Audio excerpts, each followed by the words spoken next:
Olá a todos. Eu confesso dizer-vos já uma coisa. Quando me convidaram para vir aqui e o tema é o pequeno é o novo grande, fiquei um bocadinho perplexo como é que eu vou dar a volta a isto. Mas não ia perder a oportunidade de estar aqui, neste círculo vermelho, que eu vejo na televisão e que eu vejo na internet e que me fascina extraordinariamente para partilhar convosco um bocadinho daquilo que eu sei ou daquilo que eu fui aprendendo, que também não é manifestamente muito. Mas dizer-vos já duas premissas. Primeiro, não sou engenheiro. E, portanto, apesar de vos vir aqui falar aqui um pouco sobre tecnologia, nada de coisas muito complicadas ou de não percepcionáveis. E segundo, que aquilo que eu vos vou aqui mostrar não fui eu que desenvolvi. Eu, aliás, assumi uma posição de velho do Restelo relativamente a esta tecnologia e pus todas as entropias e mais algumas que eu consegui encontrar para perceber isto é válido ou não é válido. Começando. Eu queria fazer aqui uma primeira experiência e, fazer aqui um pequenino inquérito e dizer-vos qualquer coisa como, se eu vos perguntasse se sabem alguma coisa, se possuem alguma coisa, ou se são alguma coisa, se são alguém, todos nós teríamos respostas e deveríamos responder uma série de coisas. Mas eu, não vou fazer essa pergunta e vou-vos dizer que, baseado num conjunto de cálculos metafísicos extremamente complexos, que não vale a pena agora estar aqui a partilhar convosco, eu digo-vos que todos vós, porque sei isso, estes cálculos que assim me permitem dizer, são alguém, possuem algo ou sabem alguma coisa. Transpondo isto para a área da tecnologia, dizer-vos que quando nós interagimos com um sistema informático, temos que fazer prova de quem nós somos. Nós somos seres humanos. Quando interagimos com um sistema informático, nós somos seres digitais. Como é que eu consigo diminuir esse hiato entre quem eu sou enquanto um ser humano e quem eu sou perante um sistema informático? E então a tecnologia e a indústria da informática, têm um conjunto de soluções que têm proporcionado. E o primeiro é a password.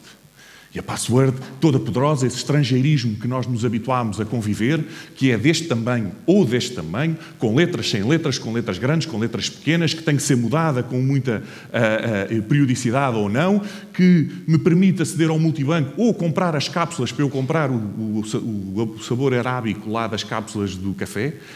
Todas estas passwords tornam complicada a nossa vida. Mas são necessárias. Elas são necessárias porquê? Porque eu preciso de fazer prova de quem eu sou perante esse mesmo sistema informático. Esse sistema pode ser, um website, pode ser uma máquina, pode ser qualquer tipo de interação com o mundo digital que eu possa ter.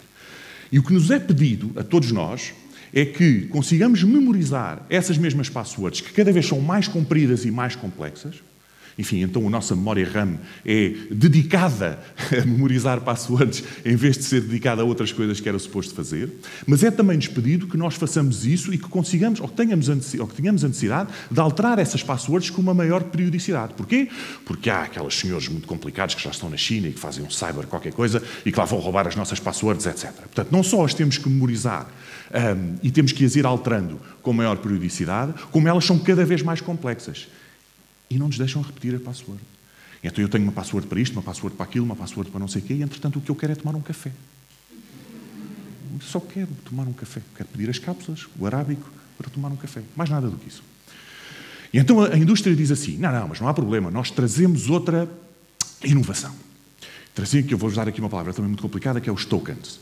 Os tokens é, desmistificando isto, um código SMS que me mandam para o telemóvel e que, juntamente com a password, eu ponho aquele código SMS. Ou um cartão matriz em Alaia de Batalha Naval, que tem o A23, e eu vou ao banco e meto lá qual é que é a coordenada. E então assim eu dizia, espera lá.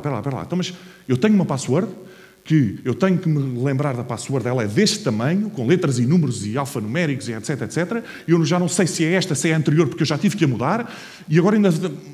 Mas eu só quero é tomar um café.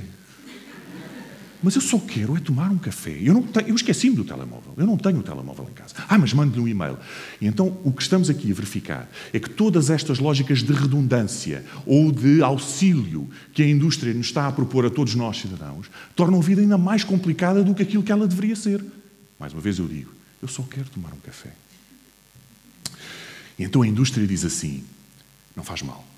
Se não é aquilo que eu sei, que é a password, se não é aquilo que eu possuo, que é o token, o cartão, então é aquilo que eu sou. É a minha biometria, é a minha íris, é a minha impressão digital.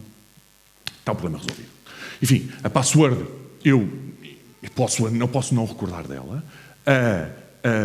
O token, eu posso não o ter. Mas bolas, eu sou eu. E sabemos que há essa capacidade de nos, enfim, identificar inequivocamente pela nossa impressão digital, ou pela íris, ou até pela estrutura dos nossos vasos capilares, etc. Enfim, coisas complicadíssimas que não vale a pena estarmos agora aqui a falar. Mas há um problema. Precisa sempre de um hardware. Precisa sempre que eu vá colocar o meu dedo, colocar o meu olho, ou fazer outra coisa qualquer, para garantir que sou eu mesmo. Então, além de se tornar complicado do ponto de vista de implementação, além de se tornar custoso do ponto de vista, enfim, do custo, que custa ter estes hardwares, há problemas legais, que, enfim, se houver algum jurista aqui na sala sabe explicar muito melhor do que eu, do ponto de vista de fazer uma base de dados com a informação que é minha, que sou eu. Não é a informação que eu sei ou que eu possuo, mas é uma coisa que sou eu. Bolas, espera lá. Então, mas se destas 3 tentativas nada funciona, ou nada é perfeito, como é que nós descalçamos esta bota? E foi aí que eu tive o privilégio de trabalhar com um conjunto de engenheiros informáticos que a certo dia me disseram assim: nós gostávamos de trabalhar em biometrias comportamentais. Ou seja, identificar-me a mim não por quem eu sou, mas por como eu ajo, como eu interajo. Eu digo assim, desculpem lá. Não há aqui qualquer coisa, expliquem-me lá e troquem-me lá isso por miúdos que eu não percebo o que é que vocês estão a dizer. Então eles fizeram todos aqueles cálculos matemáticos, coisas complicadíssimas, etc. Enfim, e na prática o que eles estavam a dizer é o seguinte: quando nós nos interagimos com um sistema informático, fala-se em força da minha autenticação digital. Quão forte é a minha autenticação, quão forte é a prova que eu estou a fazer perante o sistema de que eu sou quem digo ser. A password, o token, a biometria, numa escala de menos forte para mais forte. O que é facto é que, à medida que o tempo passa, por mais forte que seja essa autenticação que eu estou a fazer, ela vai tendencialmente decrescer de força. Deixa-me trocar isto por miúdos. Eu meto, por absurdo, uma password, um token e o meu olho num sítio qualquer para me autenticar perante um sistema. Eu estou autenticado, eu já estou a trabalhar dentro do sistema, agora vou tomar um café. O tal café que eu ainda não tomei. Vou tomar um café. Vem a outrem, alguém por trás, e começa a trabalhar no sistema. O sistema sabe, lá sou eu, se não sabe, quer dizer, não sabe.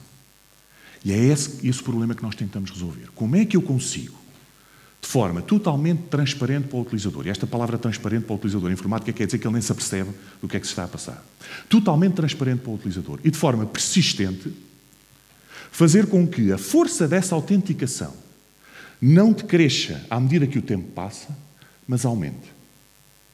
Sem que eu peça que o utilizador tenha mais uma password, ou mais um token, ou que meta, sei lá, o DNA do cabelo, ou coisa que o valha para se autenticar perante o sistema.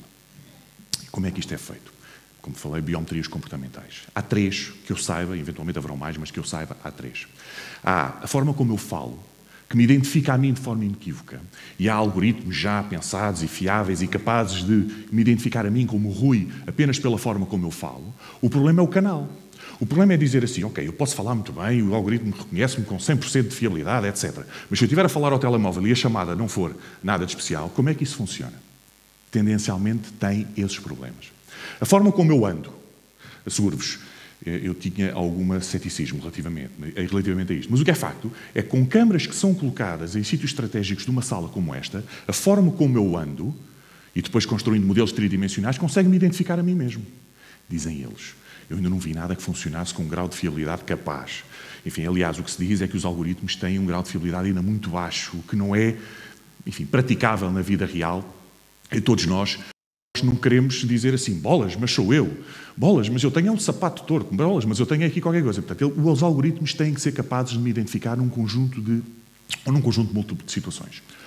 O terceiro, que é aquele que nós e a empresa que eu represento desenvolveu, e que temos uma patente internacional sobre isso, é a forma como eu teclo. Um teclado. Um teclado normal. Eu disse, espera aí. Então, mas, desculpem lá, mas a forma como eu estou a teclar nas teclas diz quem eu sou?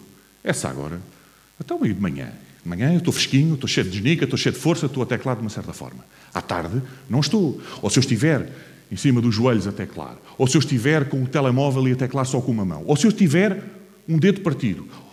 Ou se eu for almoçar com alguém e beber uma cerveja assim ou outra, enfim, e a coisa não...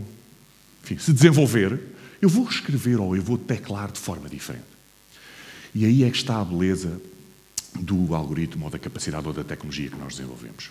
Não interessa o que se escreve, não interessa em que idioma se escreve, não interessa, enfim, se eu estou a escrever de manhã, à tarde, à noite, enfim, o que se quiser.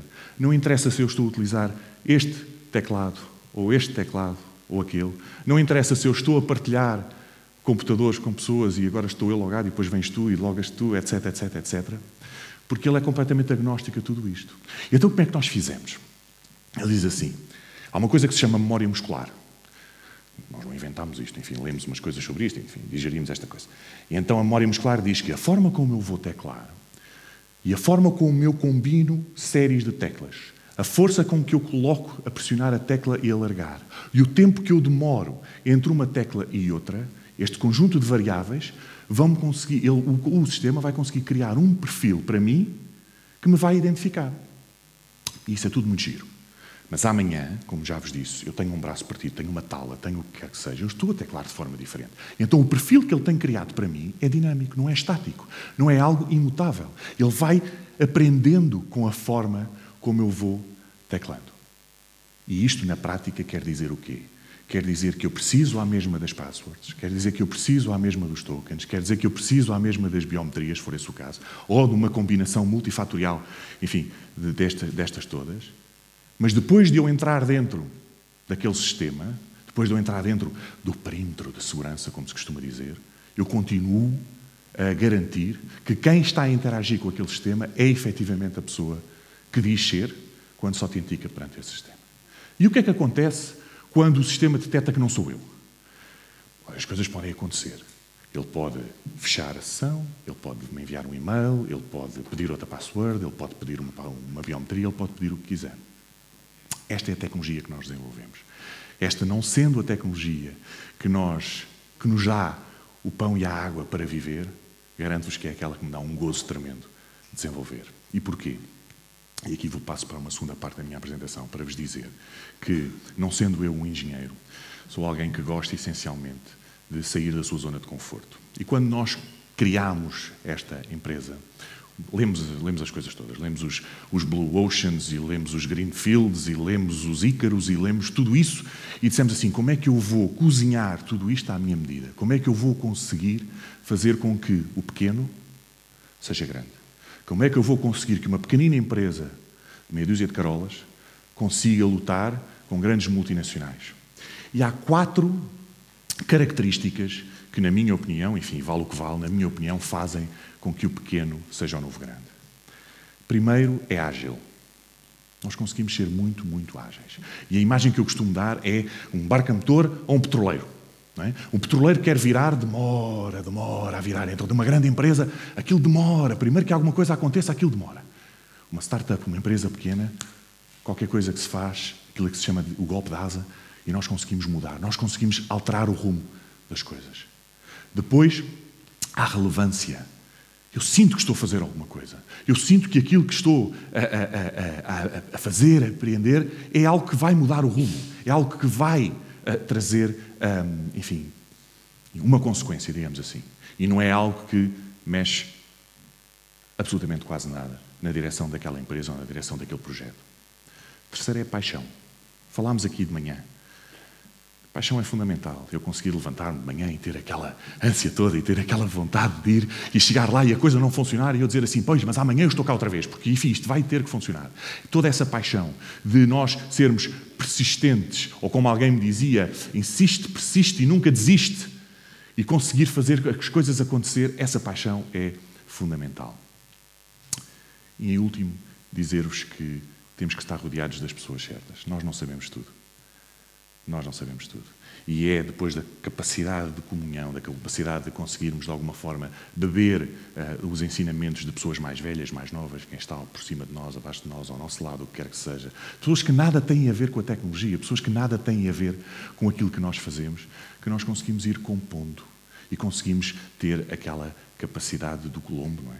Do ovo de Colombo, que, com aquilo que temos à disposição, conseguimos montar uma coisa nossa, ou conseguimos fazer um projeto nosso, ou conseguimos seguir a nossa paixão e fazer algo que nos dá realmente prazer. Bem-ajam.